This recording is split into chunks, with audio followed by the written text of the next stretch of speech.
आज का प्रेरणा प्रसंग है मन मैला और तन को धोए। एक समय की बात है कि कुंभ स्नान चल रहा था। राम घाट पर भारी भीड़ लगी हुई थी। शिव पार्वती आकाश से गुजरे।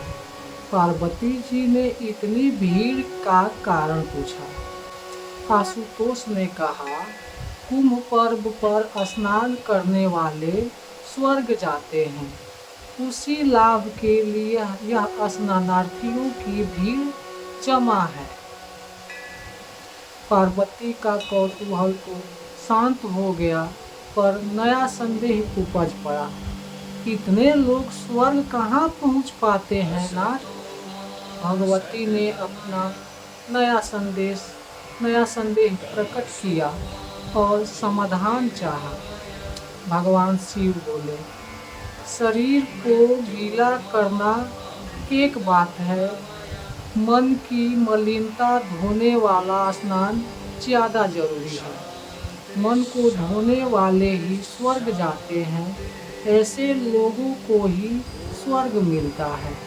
संदेह घटा नहीं और बढ़ गया। पार्वती बोली, यह कैसे पता चले कि किसने शरीर धोया, किसने मन संजोया? यह कार्य से जाना जाता है, शिव जी ने कहा। शिव जी ने इस उत्तर से भी समाधान नहीं होते देखकर प्रत्यक्ष उदाहरण से लक्ष्य समझाने का प्रयत्न किया। मार्ग में शिव कुरूप कोढ़ी बनकर पड़े रहे। पार्वती को भी बहुत सुंदर सजा दिया। दोनों बैठे थे, बहुत सुंदर सजा दिया और दोनों बैठे हुए थे। स्नानार्थियों की भीड़ उन्हें देखने के लिए रुकती, अनमेल स्थिति के बारे में पूछताछ करती। पार्वती जी रटा हुआ विवरण सुनाती। यह कोढ़ी मेरा पति है, गंगा स्नान की इच्छा से आए हैं। गरीबी के कारण इन्हें कंधे पर रख कर लाई हूँ। बहुत थक जाने के कारण थोड़ी देर यहाँ रुककर आराम कर रही हूँ। अधिकांश दर्शकों की नियत दिखती दिखती वे सुंदरी को प्रलोभन देते और पति को छोड़कर अपने साथ चलने की बात कहते।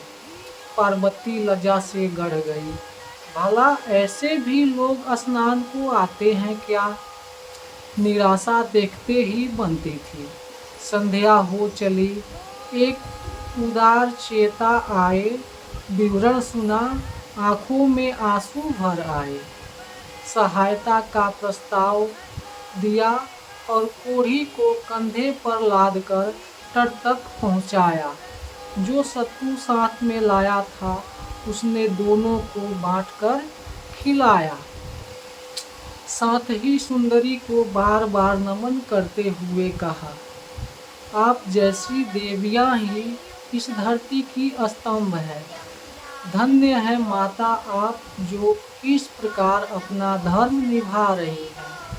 प्रयोजन पूरा हुआ। शिव पार्वती उठे और कैलाश की ओर चले गए।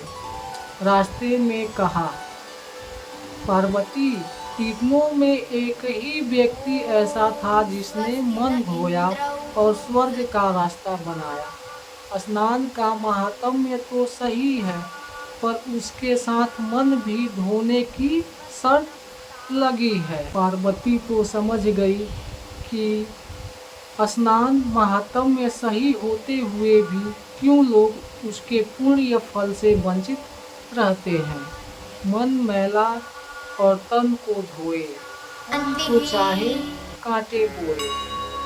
सदैव प्रसन्न रहिए।